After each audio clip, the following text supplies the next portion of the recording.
तरी हे हो का शतखंड पडो झडून या रांड. उपस्थित प्रभुप्रिय सज्जन तथा माझ्या आया बहिणी, तुम्हा सर्व आभार वृद्ध मायबापांच्या चरण सेवेचा जो योग या ठिकाणी आहे तो किम निमित्तानं आहे तुम्हा सर्व मायबापांना विधित आहे. अखिल कोट ब्रह्मांड नायक भगवंताच्या कृपेनं, ग्रामदैवत हनुमंतरायाच्या कृपेनं, थोर थोर संत महंतांच्या आशीर्वादानं व तुम्हा सर्व सज्जन भाविक भक्त लोकांच्या सहकार्यानं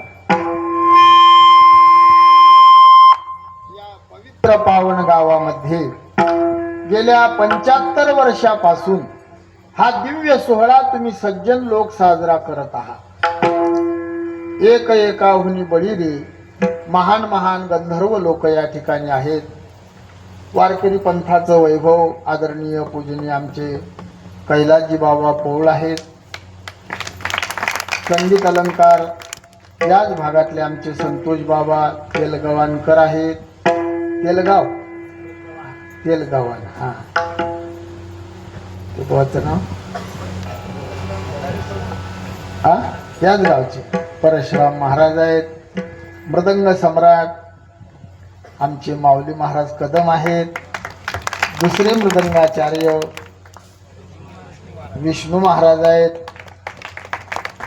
याच गावचे आमचे संगीत अलंकार रामभाऊ महाराज आहेत. सर्व महाराज मंडळी या ठिकाणी आहेत. एवढा दिव्य सोहळा या लहानशा गावामध्ये अमृत महोत्सव चालू आहे. संसार रूपी सागरातून तरुण जाण्याकरता माऊली ज्ञानोबारायांनी नाव तयार केली. त्या नावीचं नाव आहे ग्रंथराज ज्ञानेश्वरी.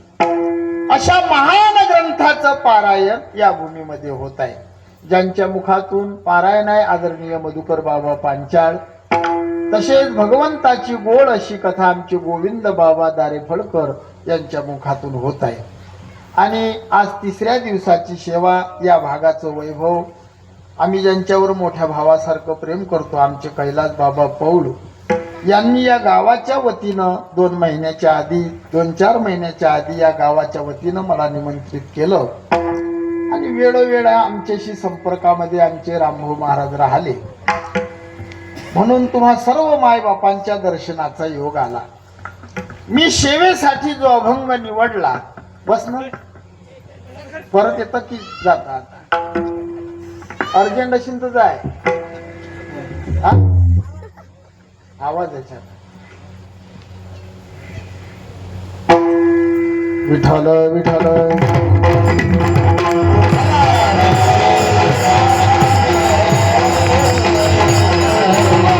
सेवेसाठी निवडला हा अभंग देहू निवासी जगद्गुरु संत तुकोबारायांचा आहे.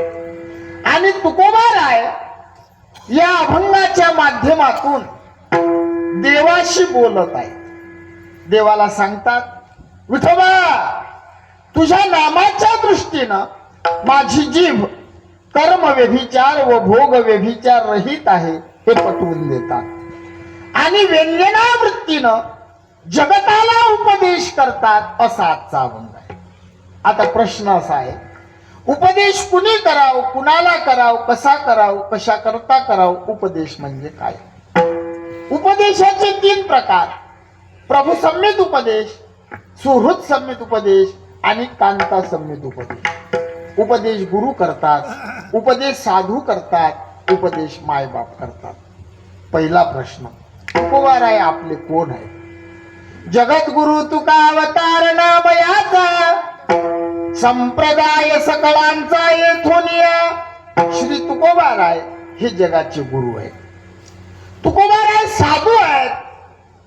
आता दुसरा प्रश्न आहे साधू म्हणजे काय? भाषा समजते ना सगळेले? शांततेत बोलतो. मग रामभाऊ महाराज मला म्हटले म्हणत महाराज वेळाचं काही बंधन नाही, 12 वाजो 1 वाजो तुम्ही चालू द्या. लक्ष देऊ नका पटकन सांगतो. साधू म्हणजे काय? रागद्वेषरहितत्वम उदासत्वम. साधू म्हणजे पांढरे कपडे, भगवे कपडे म्हणजे साधू, लय मोठा गंध म्हणजे साधू, लय मोठ्या माळी म्हणजे साधू, लय मोठी दाढी म्हणजे साधू, लय मोठी गाडी म्हणजे साधू. बरोबर? काही ते हो म्हणतात, हे भाऊ नाही म्हणतात, ते काका हो म्हणतात.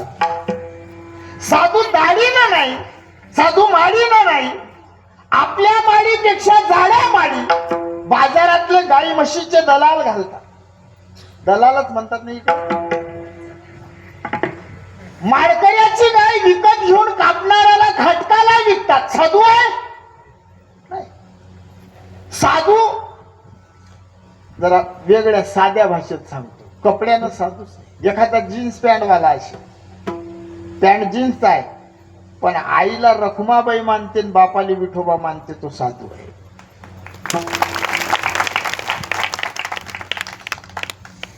नाही तर एक गुरुजी व्याख्या सांगायची. श्री गुरु वक्ते बाबा म्हणा, राग द्वेष रहितत्वम उदासत्वम, ज्यांनी कधी कोणाचं वैर केलं नाही त्याला साधू म्हणतात. मी माफी मागून बोलतो, जेवढं वैर महाराज लोक आहेत तेवढं वैर नेतेच नाही. तरी चॅनल आहे म्हणून आवडतं घेतो मी. त्याला म्हटलं राहू द्या, मोकळं बोलू द्या, मी या भागात आलो नाही.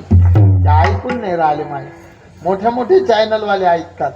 त्याला म्हटलं आजचे दिवस मोकळं बोलू द्या, कारण माय या भागात येणं नाही होत. बोल द्या ना आजचे दिवस, म्हणजे जरा. हा मग काय होते.